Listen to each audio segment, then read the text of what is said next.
I went to my first ever Labour Party conference. So, here's what happened. I was at this Labour Party conference as a part of my work for the new Statesman's audiovisual team, filming events, interviews, and a lot more. If you don't know what the Labour Party conference is, it's basically the equivalent to the Democratic Party convention in the US, but for our left-leaning party, Labour. Imagine one massive nerd fest full of total losers like me discussing and debating politics. Yes, of course, it's fucking amazing. Sunday is the day. I took a slightly earlier train than the rest of my team so that I could explore Liverpool a wee bit. I saw the old docks, I walked along the river, went past the Tate, and I kept seeing there were a bunch of these weird statues from some old boy band from the past. Even though I'm not really into the whole One Direction BTS vibe, it looked pretty cool, so I got a photo anyway. I then went to our accommodation for the weekend, the EasyJet Hotel. Yes, you heard that right. All the comfort of a budget airline combined with the safety of being on the ground. Now, whilst I kid, it was actually pretty good. It had a nice double bed, a big lovely window with a nice wee view, and a shower with, get ready for this, 3-in-1 soap. Hand, hair, and body all in one little tub. And as a white straight man, this made me very happy. It's just the best. I don't see why anyone is against multiple things in one thing. It's so efficient. Sunday evening was the New Statesman's party, featuring amazing speeches from Lisa Nandy and our very own Andrew Marr. While some were using this event as an opportunity to network, I decided instead to eat enough canapes to see me through the winter and drink some free Peroni.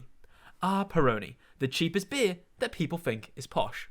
After this, the world's worst boy band, myself, Chris, Phil, and John, hit the town for a wild night out. We started at the historic Cavern Pub, known for being the location that the Beatles got their first big break. So we enter the building, there's this awesome downstairs bar, there's music memorabilia, some really cool beer signs, and all round it's a very cool place to be. However, us blind-eyed, excited tourists fell into the Cavern's trap. This was a decoy pub, and it turns out the actual place the Beatles played was the Cavern Club, 10 metres down the road. So, after finishing that pint in the Cavern Pub, we then headed across the road to the Cavern Club, this time with a different pint in hand, looking at different music memorabilia. However, judging by their sneaky strategies in the past, I imagine most of this was fake. After this, we received some insider info that Dawn Butler was hosting a Jamaican karaoke night. Yes, that is Dawn Butler, MP for Brent Central that you're thinking of, and yes, it's her hosting a Jamaican karaoke night. So naturally, we rushed there as quickly as possible. The club that this was in had a £5 entry fee. However, if you could tweet a photo of yourself on a protest picket line within the last 6 months, you could enter for free, which is pretty funny. Now, getting inside the venue, I was actually astounded by how really cool it was. A big dance hall with an upstairs and pool tables, a mini bowling alley. Music was great, the lighting was really fun, it was a really good vibe, and we even managed to squeeze in a quick game of pool, which me and Chris won, so let's go. It was so bizarre being at a club where everyone there is a political nerd. There was my colleague Freddie, there was Owen Jones, there were the cool people who do Politico Playbook. Please shout me out, I'm really jealous of my friend Alex who got a mention, god damn it. Politicians, journalists, staffers, and more, all vibing out to some really fun tunes. I truly was in heaven.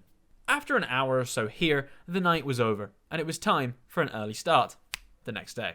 I wake up the morning at 7:40 a.m, have a quick shower using my 3-in-1 soap, and enjoy the view from my window. Here's a little demonstration. So these are you can't really see from this angle, but these are the blinds, my room.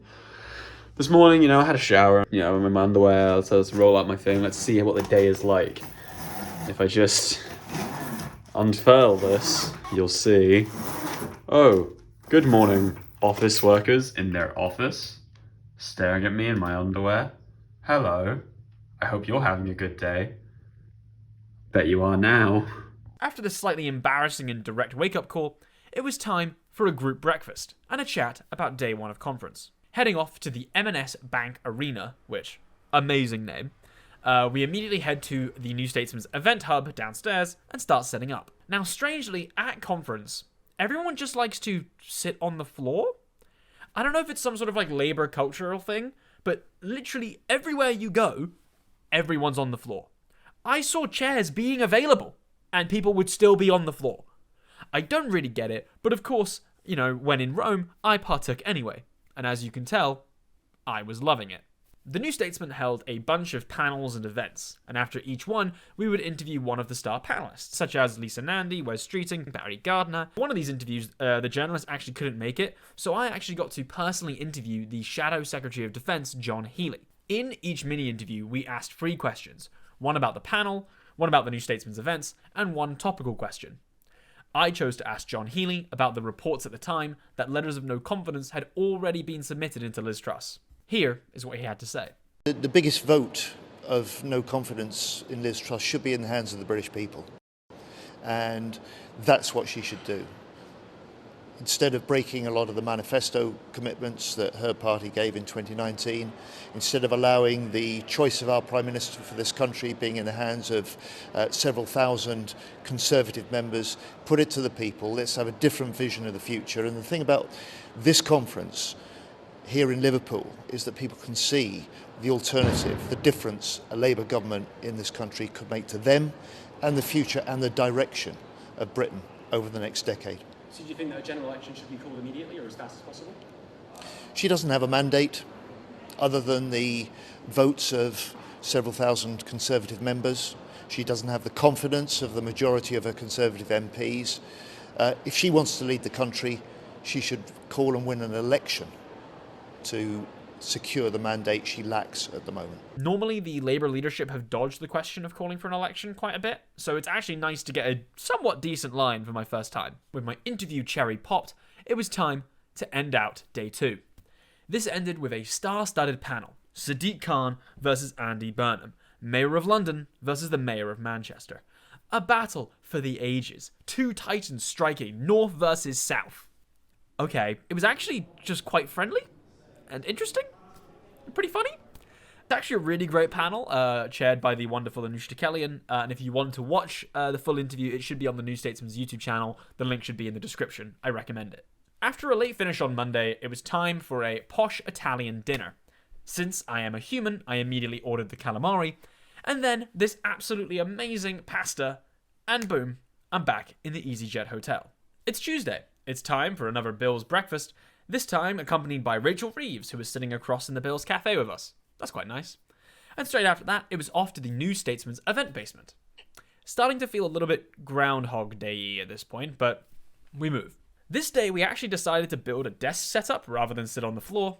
I don't know who had that idea, but they're an absolute revolutionary. After a few events, I got the chance to explore the main conference hall, which is full of so many interesting and valuable stalls and stands that you can learn from, such as LGBTQ+ for Labour, Socialists for Labour, BAME for Labour, and not you. Never you. Walking around, I actually managed to pick myself up some pretty cool tidbits, such as this fun sticker, NIMBY means not in my backyard, it's pretty cool, and this very based pin. Interestingly enough as well, there were also a bunch of vehicles in the building somehow, like a van and a fucking tractor. I don't know why I find that so impressive, but what kind of dark left-wing magic did they use to get a fucking tractor into an event venue? The door is small! It's now time for Keir Starmer's speech.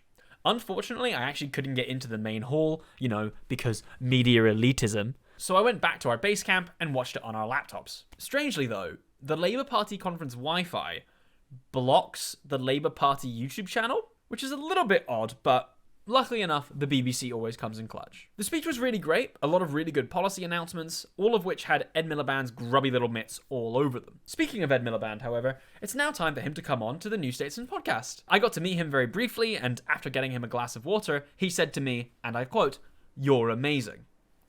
Some would say that he says that to everyone who gets him water. That's just a normal thing that he says.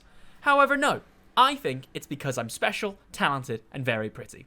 Straight after this recording, me and our video producer Phil go back to the main conference hall and get some Vox Pop interviews. Phil manning the camera, and me asking the questions. These being, number 1, how did you feel about Labour before conference? Number 2, how do you feel now that conference is finishing? And number 3, do you think Labour will win the next general election? The aim of these questions was sort of try and gauge the impact of conference. And overall, the response was overwhelmingly positive. Everyone was energized. Everyone was excited. Even people who were more left-wing leaning and didn't really like Starmer that much said, you know what, we've got something on the line now. I'm in. I'm down. And I would recommend you check out that video if you want to hear more of my sultry tones. Check it out in the description below. Whilst we intended to only speak to Labour Party members, I also got the chance to interview MPs such as Barry Gardiner, Kim Leadbeater, and Thangam Debonairre, which was pretty fucking cool. As Phil would say, my excitement level was definitely out of 12, and yes, that is normally out of 10. Video filmed, it's time to rush back and get this Ed Miliband video published before our train journey home.